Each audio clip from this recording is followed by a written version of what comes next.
नमस्कार, मैं अमिता जैन। आज मैं छायावाद के प्रमुख स्तंभ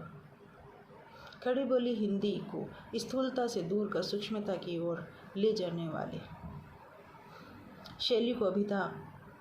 से दूर कर लाक्षणिकता की ओर ले जाने वाले जयशंकर प्रसाद की कविता चिर तृषित तृप्त विधुर के पद्यांश की व्याख्या बताने जा रही है। एक ऐसा व्यक्ति, समाज का एक ऐसा निरीह प्राणी जो सदा से ही तिरस्कृत रहा है, सदा से ही अपमानित रहा है, जिसे न रिश्तों का सुख मिला, न जिसे प्रेम का सुख मिला, न जिसे धन का सुख मिला,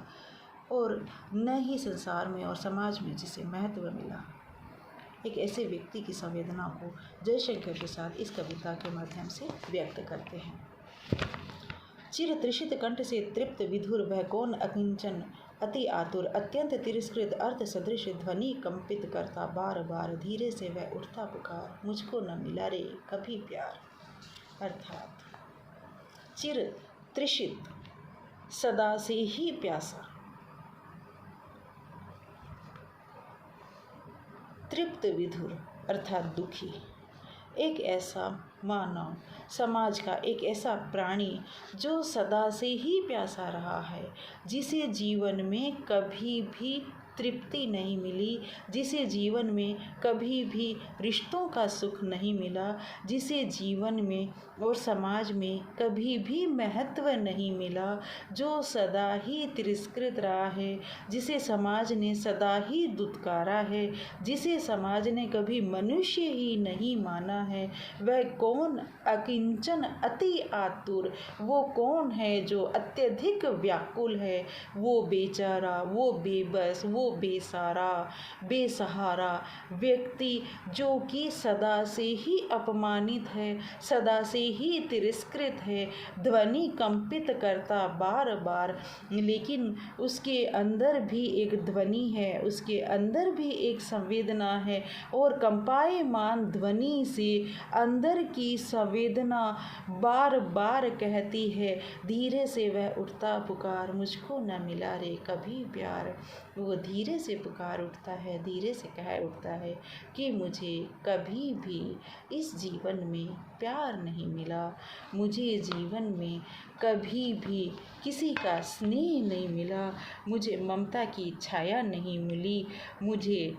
प्रेम का आलिंगन नहीं मिला, मुझे न माँ मिली, न मुझे पत्नी मिली, न मुझे रिश्ते मिले, न मुझे पिता मिला, न मुझे शरण मिला, और न ही मुझे ममता मिली। सागर लहरों सा आलिंगन निष्फल उठकर गिरता प्रतिदिन, जल वैभव है सीमा विहीन, वह रहा एक कण को निहार, धीरे से वह उठता पुकार, मुझको न मिला रे कभी प्यार। सदा से तिरस्कृत प्राणी वह मनुष्य जिसे कभी भी प्यार नहीं मिला, जो हमेशा ही बेचारा रहा, जो हमेशा ही बेबस रहा। इस संसार में या इस धरती पर सागर में लहरें मिलती है, सागर में नदियाँ मिलती है, और यहाँ जल का इतना वैभव है, जल राशि इतनी विपुल मात्रा में व्याप्त है कि प्रतिदिन ही जो नित्य ही गिरकर उठती है, उठ करके गिरती है, व्यर्थ ही कई बार जल राशि बहा करती है, व्यर्थ ही पानी बहा करता है, व्यर्थ ही संवेदनाएं लुटती चली जाती है, व्यर्थ ही रिश्ते बनते और बिगड़ते चले जाते हैं, लेकिन वह व्यक्ति, वो अकिंचन प्राणी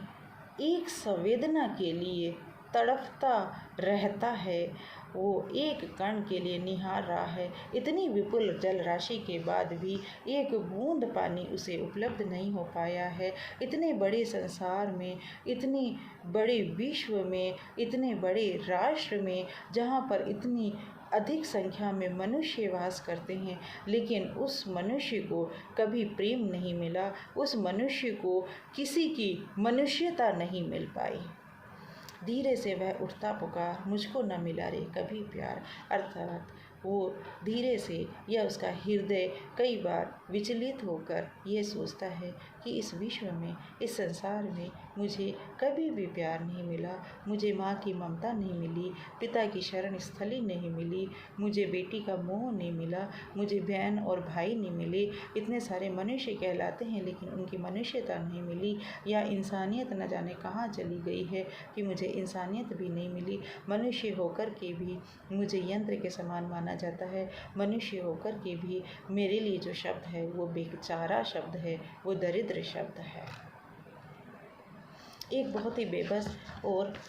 लाचार व्यक्ति की भावना को जयशंकर प्रसाद ने इस पद्यांश में अभिव्यक्त किया है। समाज का दलित व्यक्ति है जिसकी पीड़ा जैसे कि अनंत है, जो मिटने का नाम नहीं ले रही है, और समाज का ध्यान उसकी ओर कभी भी नहीं जाता है। उसे कभी कोई साथ नहीं मिलता, प्रेम नहीं मिलता, संवेदना में नहीं मिलती। जैसे एक बंधुआ मजदूर के साथ सामंतवादी व्यवस्था में व्यवहार किया जाता है, वो अकेला होता है और उसका उपभोग करने के लिए सारी दुनिया होती है, वैसे ही बेचारा अकिंचन प्राणी यहाँ पर इस पद्यांश में है।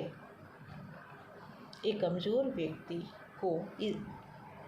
इस गीत के माध्यम से जयशंकर प्रसाद ने अभिव्यक्त किया है। कमज़ोर व्यक्ति की संवेदना को यहाँ पर वाणी प्रदान की है। खड़ी बोली हिंदी में लिखा गया यह पद्यांश और यह कविता भाषा और शैली की सूक्ष्मता को लिए हुए है। लाक्षणिकता यहाँ पर विद्यमान है, भावों का रूप यहाँ पर विद्यमान है, व्यक्ति की वेदना और करुणा यहाँ पर, और व्यक्ति के प्रति या अकिंचन प्राणी के प्रति कवि की संवेदना यहाँ पर सफलतम रूप में व्यक्त हुई है। धन्यवाद।